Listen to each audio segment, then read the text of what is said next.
Okay, let's admit it right from the start. The Oscars just wouldn't be the Oscars without some side issue. Indian rights, the PLO, Chinese treatment of Tibet, streakers. Some have been serious, some have been ridiculous. But advocates have always found the worldwide audience that watches the Oscars just too big to pass up. Tonight's issue was the movie industry itself, and charges that blacks are excluded everywhere from sound stages right up to the executive offices. It's a charge that gained some steam from the Oscar nominations. Of the 166 people named, only one was black. Tonight, she lost.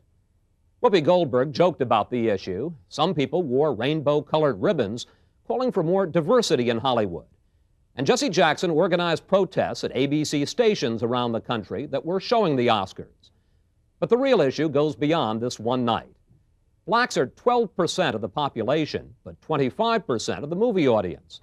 Their share of jobs in the movie industry is down in the single digits. Are blacks still second-class citizens in Hollywood? Nightline's Jeff Greenfield went there to look for some answers. Once upon a time, the movies made dreams for us in black and white. But if you were white, you did not see the dreams they made for blacks. The mysteries, the romances, the musicals, the chillers, the westerns. As they were in just about every level of American society, blacks in Hollywood were separate and distinctly unequal. Now, decades later, when so much in the country and in Hollywood has changed, this same troubling question has arisen to throw a shadow over Hollywood's most glamorous evening. So, did you miss me? I'm your host, Whoopi Goldberg, or as I am known in certain circles, the mighty Afro deity, especially this year. Was Hollywood the most self-consciously liberal community in America? A place with a ribbon for every cause and a reputation for hemophiliac hearts, guilty of not practicing what it preached, guilty of turning a blind eye to racial exclusion? The unlikely spark of the controversy was People magazine, with a hard-edged cover story that asked why only one of the 166 Oscar nominations this year had gone to a black for a live-action short film. Were stars like Denzel Washington and Lawrence Fishburne and Samuel L. Jackson snubbed? More fundamentally, what about what goes on behind the camera?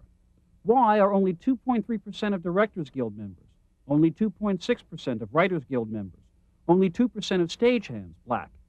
That absence of color is clearly on the minds of some of Hollywood's most familiar faces. It's very lacking when you consider what the population is. And I'm just talking about all minorities, Asians, African Americans, Hispanics in the United States. They basically don't exist. There are people, but it's an incredibly small percentage of people that doesn't reflect in any way the population, the representative of people of color in the population. To some, this view is needlessly pessimistic. What about the growing number of black superstars who command salaries of millions of dollars? Many of them were in the hall tonight at an event introduced, hosted, and produced by black Americans.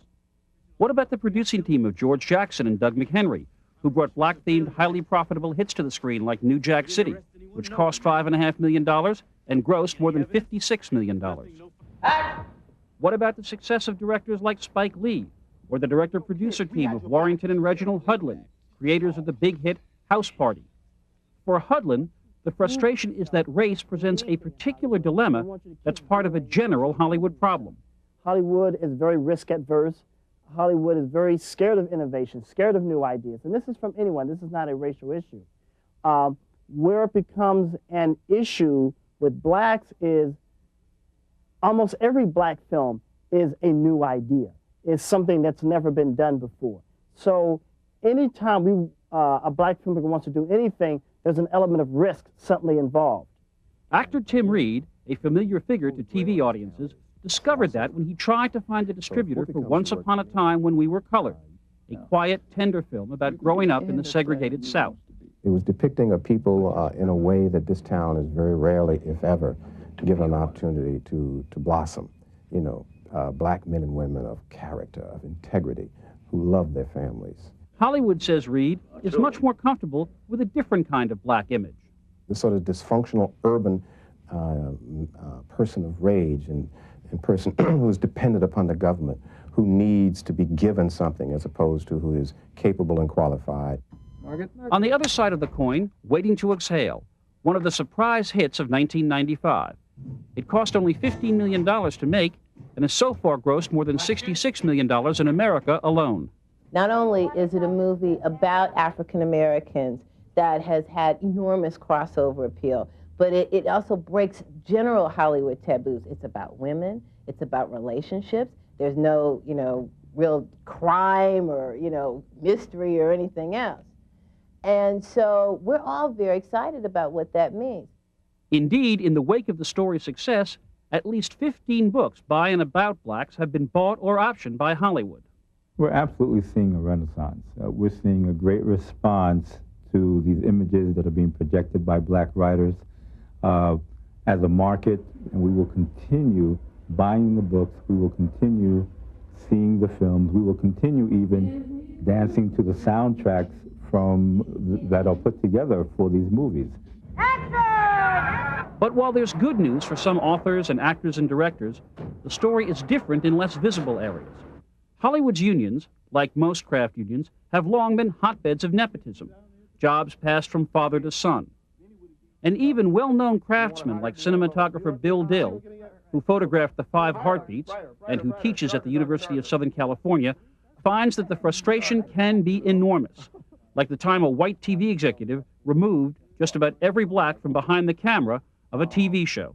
The white studio executive said, well, we felt the need to, and this is his words, lighten and brighten the show.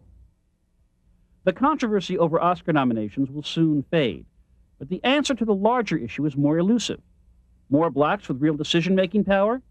History says that could make a difference, as it did when women entered the executive suites. You've seen more movies about women. You've seen better roles for women. You've seen a better, the presentation of women is changing. And I think it's a direct result of what's, their roles inside the studios. You go on Spike Lee said, everyone is black, pretty much. I've worked with Spike, I don't think it's accidental that that's unique. But with 4 of the 5 Best Picture nominations this year coming from outside the major studio system, there is another potential path to progress. Maybe this is the time for some, big money people to put up some big money and start financing independent films made by African Americans. Is there an audience out there? You bet there's an audience. Is it an African American audience? It's an American audience, and it's a worldwide audience. The world gets their view of black people based on what they see in the movies and on television. And we are not in control of our images, and we should be. It may come down to this. Many, if not most whites, see the emergence of black superstars, see black filmmakers hitting new commercial and critical heights, and ask why there should be complaints and not celebrations. Many, if not most blacks, see an industry still dominated at the top by white faces, sense themselves very much as outsiders, and ask, how can whites not see what is so obvious? Maybe Hollywood isn't that much different from the rest of America after all. I'm Jeff Greenfield for Nightline in Hollywood. When we come back, Race in Hollywood, 3 views from behind the camera in a moment. Joining us now from our Los Angeles bureau, 3 of Hollywood's successful filmmakers. Carl Franklin, director of Devil in a Blue Dress. Doug McHenry, who's produced New Jack City and House Party 2 and 3. And Phil Alden Robinson, screenwriter and director of Field of Dreams and Sneakers. Mr. McHenry, you've had a long career making a lot of movies and a lot of money. Do you feel a kind of second-class status in Hollywood? I feel, obviously, Chris, there is institutional racism in Hollywood, as there is in any other aspect of the economy in the United States. However, I think the important thing to emphasize is there are strategies to win. My partner, George Jackson, and I have made 8 or 9 films in the last 10 years. All of them have been profitable, and all of them have beaten the Hollywood odds in terms of getting made and in terms of their profitability because of how much they cost versus how much they earn. And I think the important thing here is the bottom line for Hollywood really is making money. It's show business. There are 2 words there, show and business. And I think in order to be successful, one must combine the 2. Well, as you say, you and your partner have made a lot of movies and made a lot of money. How do you personally feel what you call institutional racism? Well, I think what happens is it's an obstacle just like other people face many other obstacles. And I think what it's happened is we have focused on a niche that expands, much like Harvey Weinstein and people who started the art film tradition in Hollywood. They had many obstacles. Perhaps it wasn't racism. People thought that their films were too small to make money. We are laying the foundation. We're almost an infant industry, and we will create a foundation so our pictures, just like art films went from The Crying Game, The Piano Lesson, to $100 million bonanza like Pulp Fiction. Given the resources, we feel quite confident that the way to combat it is through success, just like the art films have in the past. Mr. Franklin, institutional racism in Hollywood? I would say it must be true because, you know, that seems to be the typical experience. I don't know how qualified I am to speak in that area because I think that I've had a unique experience, and I think some of it may have come almost accidentally, in the sense that when my first film came out, because it wasn't a black film, and because there was no money for advertising, people didn't know what I was. And I think that I, in a left-handed way, benefited from that, and people became comfortable with me in directing all kinds of material. So I haven't felt that, but I'm not sure that that's necessary. I'm hearing it so much from other people that I'm sure that, you know, there must be a lot of truth to it.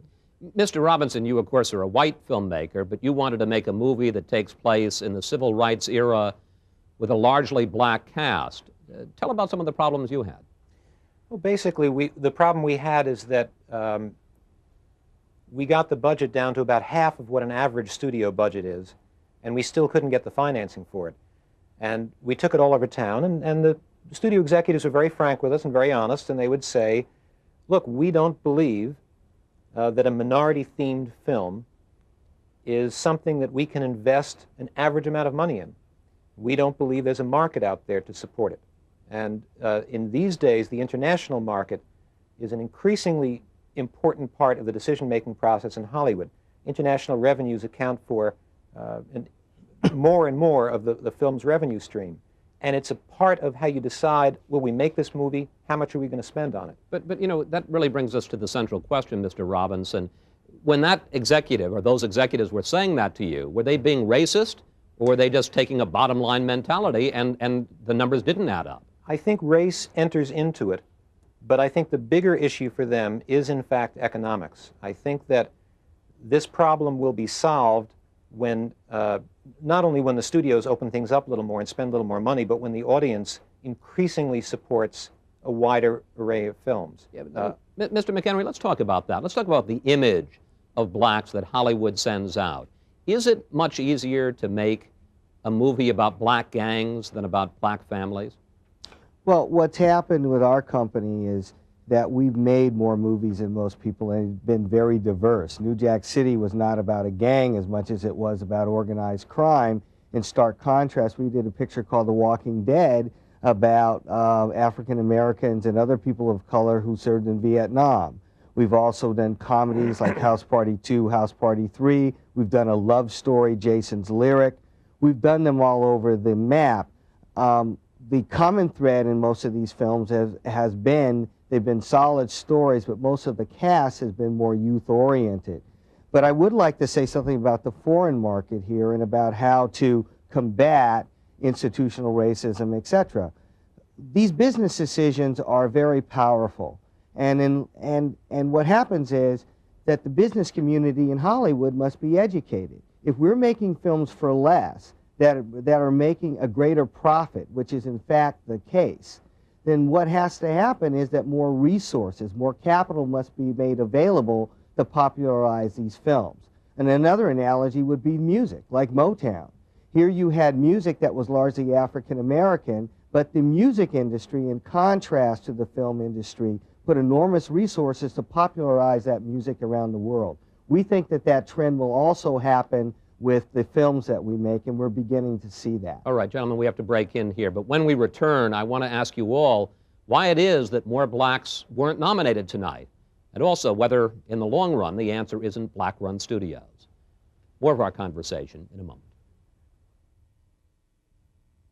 And we're back now with director Carl Franklin, producer Doug McHenry, and director-screenwriter Phil Alden Robinson. Mr. Franklin, I know that this controversy is about a lot more than just Oscar nominations, but there were some complaints that two actors in your movie, Devil in a Blue Dress, Denzel Washington and Don Cheadle, didn't get named. Do you think race played any factor in that? You know, it's a hard thing to say about the Oscars, because if it did, it was an indirect kind of an influence in the whole thing, in the sense that I would think that, you know, this, in order to be able to even get nominated, there has to be a campaign that's mounted behind a person in a film, which means the studio has to come in and throw some weight in that direction. And more often than not, that decision is based upon, you know, some monetary, expectation as far as the film is concerned. And even with a Denzel Washington, Hollywood wasn't willing, or the studio wasn't willing to put on that kind of a campaign? Well, I think because, see, Devil was very well critically received, but it didn't do well at the box office. And I think that maybe, and this is speculation, this I've been told, but it's not necessarily from a direct source, maybe what might have been the problem is that they didn't want to invest any more money because they didn't feel that they would necessarily get that money back.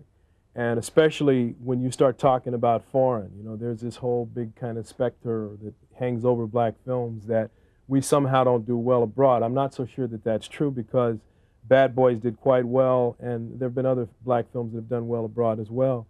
But I think that what happens is that it was a business decision that probably was made because of a long-term interest, and unfortunately the players, the people that stand to benefit individually, are the last to be considered in that whole scheme of things. Mr. McHenry, Hollywood is known as a bastion of liberalism. Help us, other people around the country, understand. Is it hypocrisy that they don't practice what they preach? Chris, I think every human being on the earth is a little apocryphal, if you will. Hollywood happens to be in the business of projection. So anything that happens in Hollywood is twice as large. But to go back to the point that you were discussing before about economics, what's important here is that we realize that we are a first generation of filmmakers. Oscar Micheaux and those guys who did it quite well in the past made a lot of movies. And then we had a drought. Then there were the exploitation, quote unquote, some of my favorite movies made in the 70s. Then there were no movies. Now there's our generation, and we're trying to found a solid basis for these pictures to financially succeed. We have a picture that's opening that we've done for a very good budget, starring Martin Lawrence and Lynn Whitfield, who won the Emmy for Josephine Baker. We feel that New Line is marketing this film for a crossover audience. That is to say, African Americans will go and other people will go. And I think that more efforts like that in films that have broad appeal will make it. We have a saying, Chinese food is not just for Chinese people. We come from a certain cultural niche, but that niche can be enjoyed and celebrated by everyone. And that's really the focus of our efforts, which is why our films have been so successful. Mr. Robinson, we have less than a minute left. Some people are saying that the only answer in the end is black-run studios, making black movies, hiring black crews and stars and directors and writers. Is it going to really come to that? I'll tell you what I think is going to change it. I think there's going to be a year, and it has to be a short amount of time, in which Carl Franklin and Reggie Hudlin and Spike Lee all have films that make $70, $80, $90 million and get nominations. And there's a sequel to Grumpy Old Men starring Sidney Poitier and James Earl Jones, and it makes $100 million. And Denzel Washington stars in a sweeping love story that makes $150 million here and $150 million abroad. And at that point, you couldn't stop Hollywood from making black films. You could have guys in white sheets and hoods running the studios, and they'll say, I'm Soul Brother #1, let's make some more of these. That's what's going to change it. Chris, that will never happen unless there's a foundation and a track record that will lead people to that conclusion. Those budgets have to be financed, those pictures have to be made. I hate to break in, but we have our own obligations, and this one is to the clock. I want to thank you all very much for joining us tonight at the end of a long but interesting evening. We appreciate it.